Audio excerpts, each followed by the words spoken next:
Les gars, j'espère que vous allez bien. On se retrouve aujourd'hui pour une nouvelle vidéo. Très heureux de vous retrouver pour la seconde partie de la vidéo. On a sorti hier la première partie sur les points négatifs du PSG.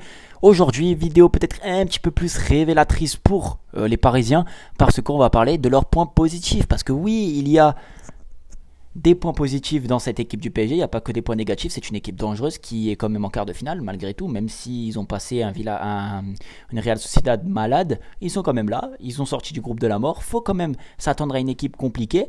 Donc premier point les gars, c'est Gianluigi Donnarumma. Peut-être que vous me dites oui, ça va être Mbappé, etc. On va en revenir après sur le point de l'attaque. Mais aujourd'hui, Gianluigi Donnarumma, c'est un poison pour les équipes adverses. Franchement, c'est un des meilleurs éléments parisiens avec Mbappé. C'est-à-dire que Mbappé, dans la surface adverse, c'est le meilleur joueur. Et Donnarumma, dans sa surface, c'est le meilleur joueur. Me dites pas Danilo, me dites pas Beraldo, ne me dites rien de tout ça. Moi, j'ai vu des matchs du PSG. Si Donnarumma n'est pas là sur la plupart des matchs du Paris Saint-Germain, Paris prend 3-4 buts par match. J'abuse. Peut-être, allez, 2 buts minimum par match. Parce que Donnarumma, il fait des arrêts quand même monumentaux. Face à Marseille, je crois que c'est 10 arrêts. Donc certes, un peu facile.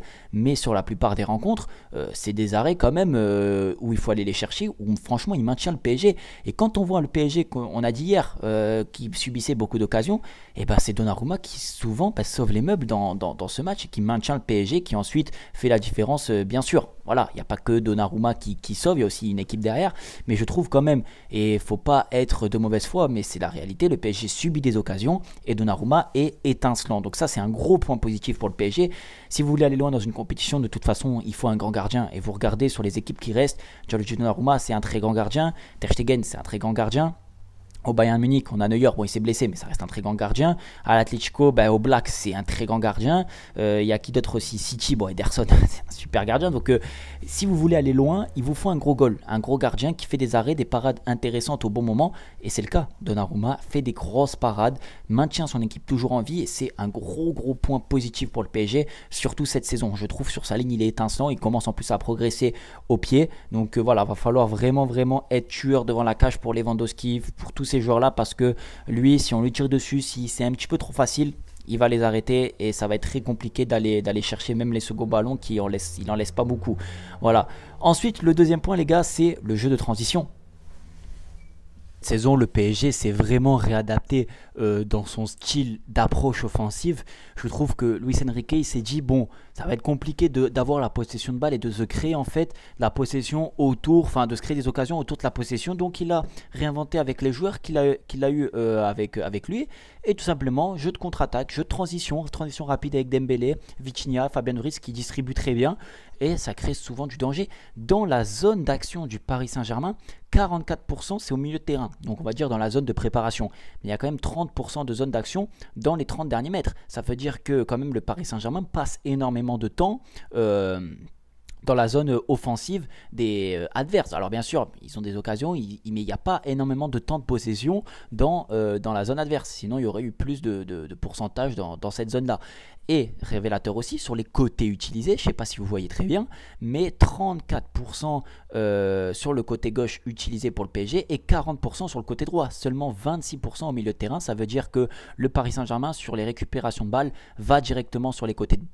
Voilà, alors il y a de la préparation, c'est vrai, au milieu de terrain, mais que 26%. Vous prenez pratiquement à chaque fois le double sur les côtés. Ça veut dire que énormément de temps passé, énormément de ballons mis sur Mbappé, sur Dembélé, bien évidemment avec le dédoublement de Hakimi, etc. Donc c'est une équipe qui joue sur les côtés, qui écarte très bien et qui sait occuper ces zones et ces espaces. Et je trouve que le PSG le fait très bien sur ses relances, etc. Franchement, son jeu de transition, c'est vraiment révélateur cette saison. En tout cas, quand moi je vois le PSG, je trouve un PSG beaucoup plus dangereux dans la zone de transition et dans la contre-attaque plutôt que dans la zone de préparation. Et quand même 8 buts marqués cette saison en contre-attaque, toute compétition confondue. Contre-attaque pure, ça veut dire que parfois c'est des récupérations, il y a un tout petit peu de préparation, mais ça va très vite vers l'avant sur les côtés et c'est pas noté. Mais 8 buts quand même, ça reste sympa. Et puis le troisième point que je voulais dire avec vous aussi, c'est les offensifs.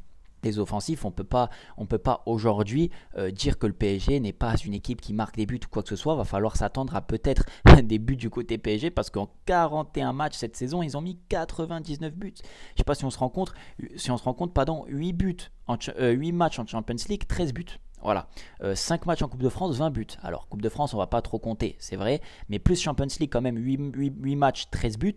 Et en Ligue 1, 27 matchs, 64 buts. Donc, c'est une équipe qui est hyper efficace. Une équipe qui sait vraiment marquer dans les bons moments. On l'a vu face à Marseille, très peu de situations, mais à marquer dans les bons moments. À marquer dans les moments où dans la tête, ça fait mal. Et le PSG est tueur. C'est vrai, quand même, quand on se rend compte que Mbappé a mis, je crois, 40 buts déjà cette saison. Vitinha, je crois qu'il en est à 7. On a Gonzalo Ramos aussi à 7. Colomboigny à 6, on a quand même des joueurs qui marquent. Dembélé a marqué un but, il me semble, mais on a quand même des joueurs qui marquent. On a quand même des joueurs qui, quand ils jouent, par exemple les Ramos, etc., ça marque des buts dans des zones importantes, dans des moments importants. Donc l'attaque du PSG est franchement redoutable et efficace, contrairement à l'attaque du Barça qui, elle, c'est le contraire. C'est-à-dire qu'ils vont se créer beaucoup d'occasions sur le match, mais vont très peu marquer, voire pas du tout. Parfois, il y a eu des 0-0 et tout, et on s'est dit, bon, quand même, le Barça se crée des situations, mais il faut un bout d'un moment marquer, il faut être tueur dans les bons moments, dans les bonnes zones, et faire mal à cet adversaire. Et c'est ce que le PSG a une grande qualité cette saison. Voilà, c'était pour les 3 points du PSG. Si la vidéo vous a plu, n'hésitez pas à aller voir la vidéo que j'ai sortie hier sur les points négatifs du PSG. Bien sûr, c'est des statistiques, ça reste des faits, ce que je dis, mais on va voir. Il y a le terrain qui va parler, bien sûr. On peut très bien parler de la contre-attaque, du jeu de transition. S'il faut, Luis Enrique va changer de tactique, va nous inventer autre chose. S'il faut, Xavi va très bien contrer ce que je vous ai énoncé là à l'instant. Donc on verra bien, il y a le terrain qui va parler. En tout cas, voilà, c'était 2 petites vidéos pour préparer un petit peu cet avant-match. On est tous très excités. On reste bien évidemment confiants. Nous, le Barça, on a envie que le Barça fasse mal à cette équipe du PSG. Il y a des points négatifs aussi, on les a dit hier. Donc voilà, je vous dis à la prochaine. Prenez soin de vous et de votre famille. Merci encore du soutien. Ciao.